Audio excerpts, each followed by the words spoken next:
அர்ச்சுனா ஏற்கனவே இந்த விடயங்களை தான் முன்வைச்சவர். இந்த முறைப்பாடுகள் தான் அர்ச்சுனாவால் முன்வைக்கப்பட்டது. நிதி திரட்டல் நடவடிக்கை ஒன்று மேற்கொள்ளப்பட்டு வந்தது. அது மட்டும் இல்லாமல் சமூக வலைத்தளங்களில் ஒரு பிஓசி பற்றி சீட்டு ஒன்று நடமாடி கொண்டிருந்தது. வைத்தியர் அர்ச்சுனா ஒரு தகவல் ஒன்று முன்வைச்சிருப்பார் என்று பார்த்தீங்கன்னா, நிறைய இடங்களில் நிதி திரட்டப்படுவதாக சொல்கிறார்கள். ஏண்டா புலம்பெயர் தேசங்களில் கூட இப்படியாக வைத்தியருக்கு நிதி திரட்டப்படுவதாக சொல்லி 1000 ரூபாய் 2000 ரூபாய் 15000 அப்படி சிறுதொகையான பணங்கள் சேர்த்து மத்திய மற்றும் மாகாண சுகாதார சேவை அதிகாரிகளை இலங்கை மனித உரிமைகள் ஆணைக்குழுவின் கொழும்பு தலைமை காரியாலயத்தில் இடம்பெறவிருக்கும் விசேட கலந்துரையாடல் ஒன்றுக்கு இதுவரை 23 மில்லியன் ரூபாய் அவர்களோட கணக்கில் இருக்கு. அந்த பணத்தை தகுந்த முறையில் பயன்படுத்த வேண்டும் என்று குறிப்பிட்டிருப்பார்.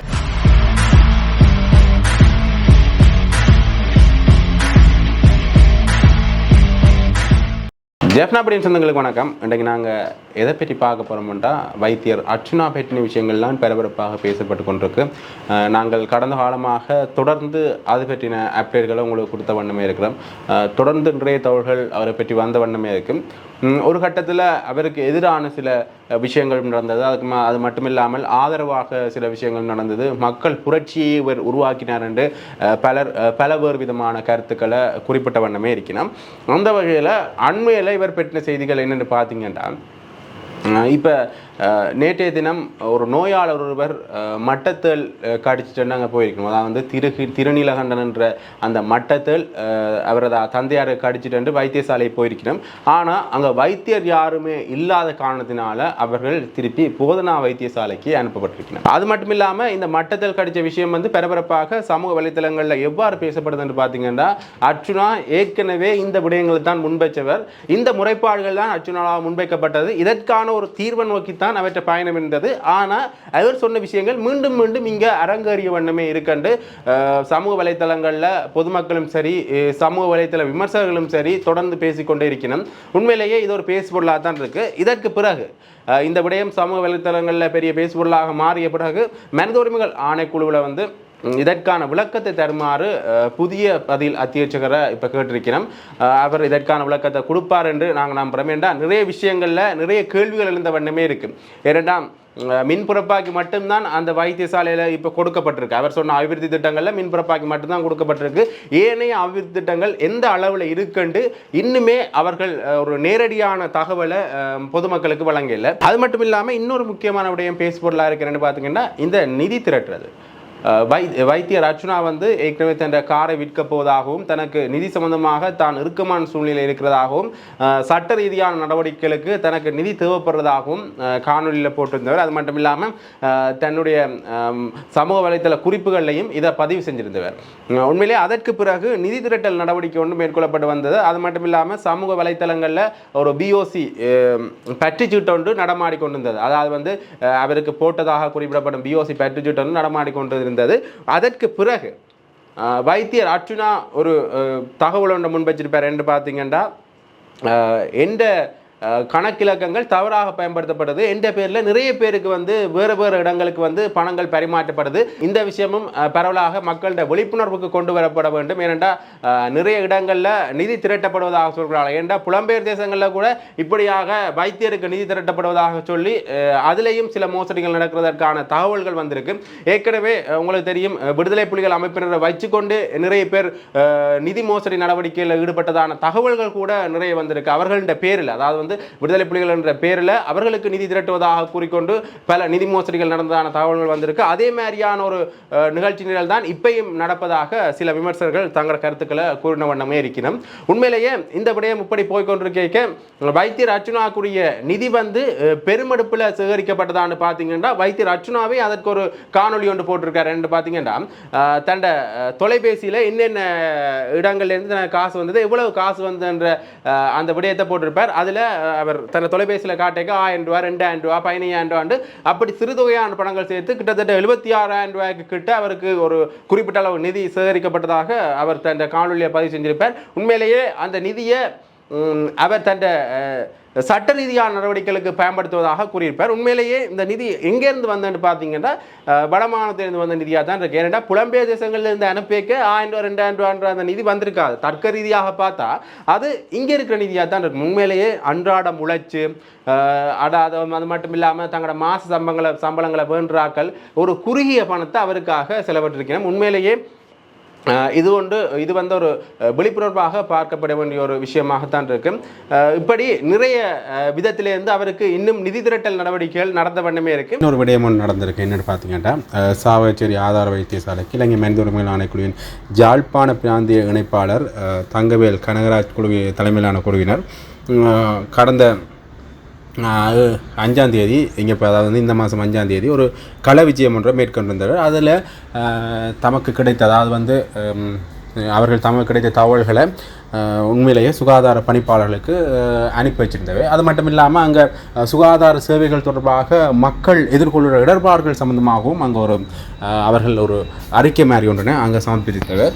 அதன் தொடர்ச்சியாக பிறகு மத்திய மற்றும் மாகாண சுகாதார சேவை அதிகாரிகளை இலங்கை மனித உரிமைகள் ஆணைக்குழுவின் கொழும்பு தலைமை காரியாலயத்தில் இடம்பெறவிருக்கும் விசேட கலந்துரையாடல் ஒன்றுக்கு எதிர்வர 30/7 அதாவது இந்த மாத கடைசியில் பிற்பகல் 1:30 மணிக்கு வருமாறு ஒரு கடிதம் ஒன்று அனுப்பி வைக்கப்பட்டிருக்கு. அதில் கலந்துரையாடலில் நிறைய பேர் அழைக்கப்பட்டிருந்தவை. குறிப்பாக செயலாளர் கொழும்பு சுகாதார அமைச்சின் செயலாளர், அது மட்டும் இல்லாமல் சுகாதார சேவைகள் பணிப்பாளர் நாயகம் மற்றும் மாகாண சுகாதார அமைச்சின் செயலாளர் குறிப்பாக வடக்கு மாகாணம், மாகாண சுகாதார சேவைகள் பணிப்பாளர் வடக்கு மாகாணம், பிராந்திய சுகாதார சேவைகள் பணிப்பாளர் ஜாழ்ப்பாணம், மருத்துவ அத்தியட்சகர் சாவகச்சேரி ஆதார வைத்தியசாலை. அதாவது இப்போ தற்போது மருத்துவ அத்தியட்சகராக யார் இருக்கிறாரோ சாவகச்சேரியில் அவரையும் அழைச்சிருக்கிறோம் அந்த கலந்துரையாடலுக்கு. இந்த கலந்துரையாடலுக்கு பிறகு என்னென்ன நிகழ்ச்சிகள் நடக்கும், இதில் என்னென்ன விஷயங்கள் கேட்கினோம் இந்த கலந்துரையாடல், அதுகள் இனி இந்த கலந்துரையாடலுக்கு பிறகு தான் தெரிய வரும். அது மட்டும் இல்லாமல் இன்னொரு பிரச்சனை ஒன்று வந்தது. என்னென்னு பார்த்தீங்கன்னா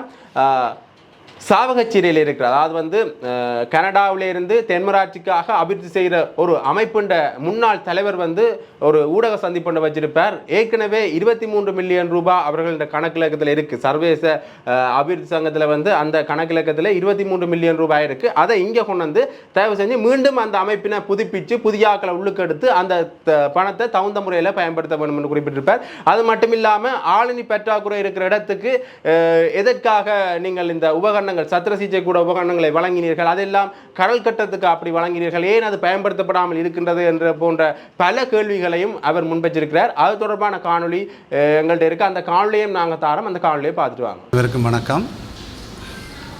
என்னுடைய பெயர் அகிலன் முத்துக்குமார் சாமி. நான் முன்னாள் கனடா தென்மார்ச்சி அபிவிருத்தி கழகம் TDA என்ற சர்வதேச தலைவர் இருந்த நான் அதற்கு முன்னர் தென்மாட்சி சேவை நிறுவனத்தின் தலைவராக இருந்த நான் இந்த தென்மாட்சி சேவை நிறுவனத்தில் நான் தலைவராக இருந்தபோது தான் டாக்டர் புவி மற்றும் அவர் லண்டனில் இருந்து அதோட அக்கௌண்டன்ட் ஸ்ரீயண்ணா மற்றும் பிரான்ஸில் இருந்து பெரமண்ணா மற்றும் ஆஸ்திரேலியாவிலிருந்து அங்கிருந்து ஒரு குறிப்பிட்ட குழாமான ஆட்கள் வந்து எங்களோட கனடாவில் வந்து நாங்கள் ஒரே பேரில் இந்த தென்மாட்சி சேவை நிறுவனத்தை என்று இல்லாமல் ஒரே பேரில் TDA என்று எல்லா நாட்டிலேயும் ஒரே பேரில் நாங்கள் ஒரு அமைப்பை புதிதாக உருவாக்கி மக்களுக்கான சேவையை தொடக்குவோம் என்று தான் நாங்கள் அந்த இடத்துல நாங்கள் எங்களோட நிர்வாகத்தோடு கதைச்சு உடனே தென்மாட்சி சேவை நிறுவனம் அதற்கு ஒத்துக்கொண்டு அங்கே நாங்கள் கனடாவில் ஒரு 2 மீட்டிங்கில் திருப்ப ஒரு புதிய தென்மாட்சி அபிவிருத்தி கழகத்தின் முதலாவது தலைவராக சர்வதேச தலைவராக என்ன தெரிந்தார்கள்.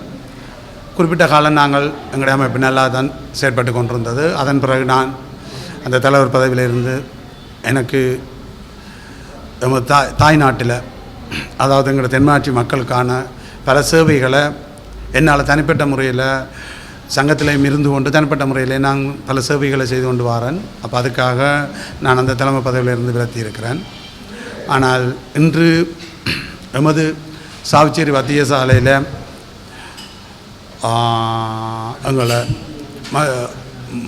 எங்களை டாக்டர் அர்ச்சுனா அவர்களால் வைத்தியசாலை பற்றி சில குற்றச்சாட்டுகள் அங்கே முன்வைக்கப்பட்டிருந்தன.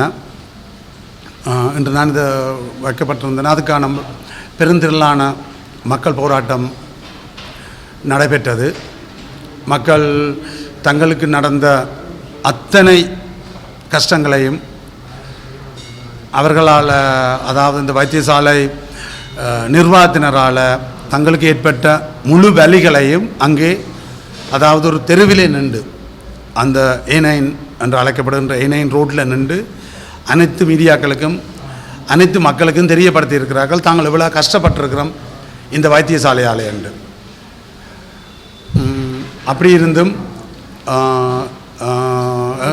டாக்டர் அர்ச்சுனா அவர்கள் மீது வழக்கு தாக்கல் செய்துள்ளார்கள். அதை மீறி இப்போ அவரை உடனடியாக இடம் மாற்றம் செய்திருக்கிறார்கள். பிரதேனியாவுக்கு அவர் போகின்றார். சற்று முன்னர் நாங்கள் அவரிடம் பேசியிருக்கின்றோம். இந்த TDAயால் இந்த உலக மக்களிடம் வாங்கப்பட்ட பணம், அதாவது அவர்களிடமிருந்து இந்த ஆப்ரேஷன் செய்கிற அந்த யூனிட்டுக்காக மட்டும், சாவச்சேரி ஹாஸ்பிட்டலே இந்த சத்திர சிகிச்சை யூனிட்டுக்காக உலக மக்களிடம் கலெக்ட் பண்ணப்பட்ட மணி, அவர்களிடம் பெறப்பட்ட அவ்வளவு காசும் என்ன நடந்தது, ஏன் அவர்களால் அந்த சத்திர சிகிச்சை நிலையத்தை சரியாக நடைமுறைப்படுத்தவில்லை என்ற குற்றச்சாட்டு எழுந்துள்ளது. இதுக்கு டாக்டர் புவி அவர்கள் உடனும் மற்றும் இப்போதைய இலங்கையில் இருக்கின்ற தென்மாட்சி அபிவிருத்தி கழகத்தின் செயலாளரான சஞ்சயன் அவர்களுடனும் பல இன்டர்வியூக்கள் நடந்திருக்கிறது. அதில் அவர்களால் கொடுக்கப்பட்ட பதில் சரியா அல்லது பிழையா என்று இன்றைக்கு இந்த மீடியாக்கள் இவையில் வந்த என்னிடம் கேட்கின்றார்கள். ஏனென்றால் நான் முன்னாள் தலைவராக இருந்தபடியாய் அவர்கள் என்னிடம் இதை கேட்கின்றார்கள். ஏனென்றால் இந்த TDA கனடாவில் கொண்டு வரதில் ஆரம்ப கர்த்தாவாக நான் தான் இருந்திருக்கிறேன். அந்த நேரத்தில் தென்மாட்சி சேவை நிறுவனத்தின் தலைவராக இருந்த நான். அப்போ அது சரியாக பிள்ளையாண்டது. அந்த காசு விவரங்களை என்னிடம் கேட்கின்றார்கள். பணம் இருக்கின்றது, என்னிடம் முழு விவரமும் இருக்கிறது. 1ஆம் தேதி 3ஆம் மாதம் 2023ஆம் ஆண்டு எங்களோட இப்போ முன்னால் இருந்த இங்கே உள்ள தாயத்தில் இருக்கின்ற TDAயின் செயலாளர் அந்த திரு பாலச்சந்திரன் அவர்களால் எங்களுக்கு தரப்பட்ட கணக்கறிக்கை எங்களிடம் இருக்கின்றது. அதில் அவர் தந்த கணக்கறிக்கையின்படி மொத்தமாக சேர்த்து கொள்ளப்பட்ட பணம் 34.5 மில்லியன். இதில் 14.5 மில்லியனுக்கு மட்டும்தான் எங்களோட TDAயால் உபகரணங்கள் வழங்கி வைக்கப்பட்டது. இதில் 23 மில்லியன் அந்த நேரத்தில் அவர்கள் அந்தந்த நாட்டில் வைத்திருக்கிறார்கள்.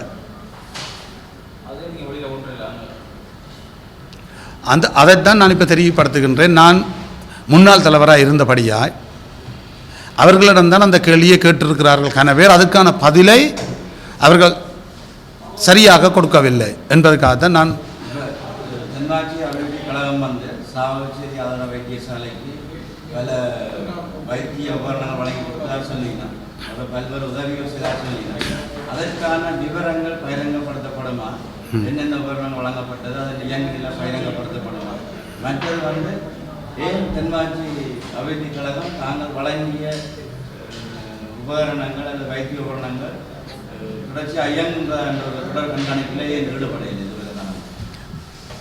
தென்மாட்சி அபிவிருத்தி கழகத்தின் அவர்கள் தொடர் கண்காணிப்பில் அதில் தாங்கள் இருந்ததாகவும், அங்கே தென்மாட்சி அபிவிருத்தி கழகத்தின் தலைவர் தான் முன்னாள் அதிபர் காலபிள்ள சார், அவர்தான் இப்போ சாவச்சேரி நலன்புரி சங்கத்தின் செயலாளராக இருக்கின்றார்.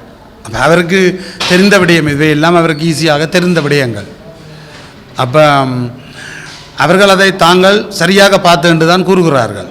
அதுக்கு இன்றைக்கு பெருங்குற்றச்சாட்டு என்ன வைக்கிறார்கள் என்று சொன்னால், ஒரு மின்பிறப்பாக்கி ஜெனரேட்டர் அங்கே காணாது என்ற குற்றச்சாட்டை அங்கே வைக்கிறார்கள்.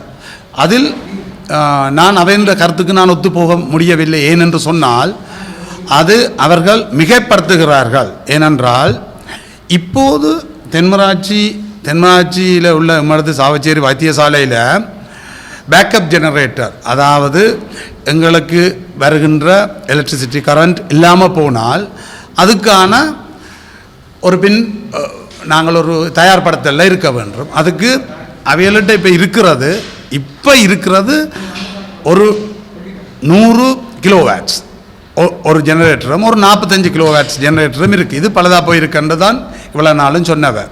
இந்த 100 கிலோவாட்ஸ் ஜெனரேட்டரை திருத்துறதுக்கு ஒரு 25 லட்சம் ரூபா காசு போதும். அதையும் விட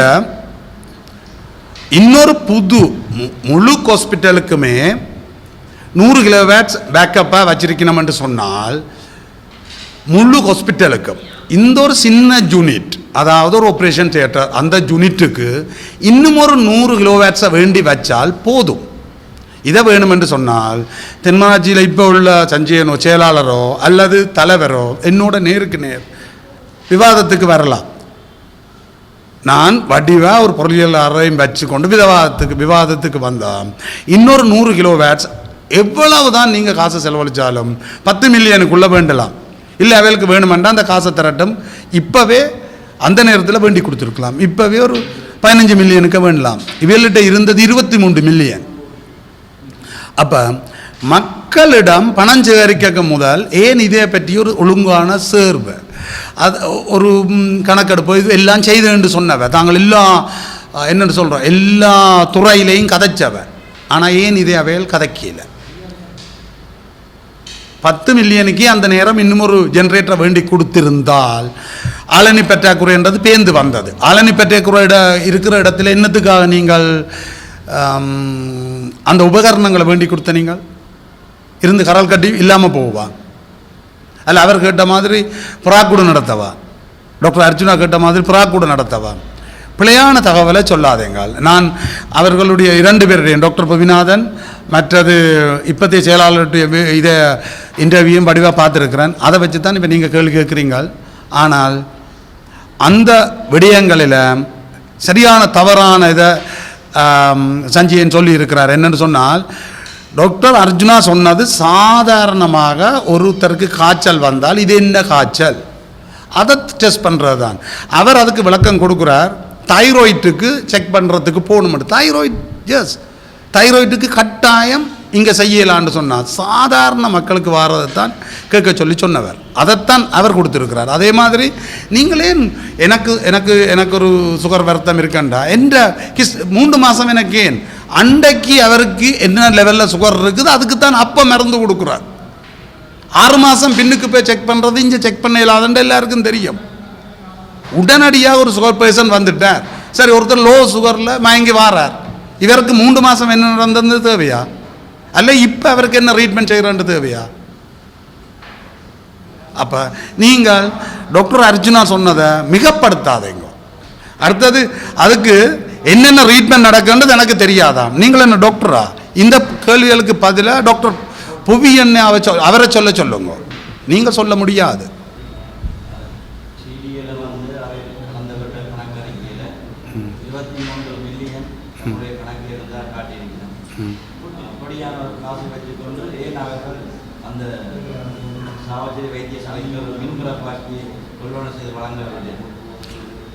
நிச்சயமாக அவன் 2023ஆம் ஆண்டு அங்கே முன்னாள் செயலாளர் முன்னாள் கனடான்ற டிடிஎன்ற செயலாளர் திருமதி திரேசா அவர்களால் ஒரு கடிதம் அனுப்பப்பட்டது. இன்றைக்கு எங்களால் வெளியே போக முடியாமல் இருக்குது, நீங்கள் இந்த காசை என்ன செய்துட்டீங்க, கொள்ளையடிச்சிட்டிங்களா, அல்லது ஏன் ஹாஸ்பிட்டலில் ஆப்ரேஷன் தியேட்டர் ஒர்க் பண்ணவில்லை, அந்த அறுவை நிலையம் ஒர்க் பண்ணவில்லை, என்னத்துக்காக இவ்வளவு காசை கலெக்ட் பண்ணி கொடுத்த நீங்கள் என்றெல்லாம் பெரிய பிரச்சனை வந்தால் ஒரு கடிதத்தை எழுதியிருந்தார். அதுக்கான பதில் கடிதமாக 1/3/2023ஆம் ஆண்டு முன்னாள் செயலாளர் திரு பாலச்சந்திரன் அவர்கள் அனுப்பி வைக்கப்பட்டதில் 23 மில்லியன் அந்தந்த நாட்டில் வச்சிருக்கணும்ன்றது அது மிகவும் தவறு.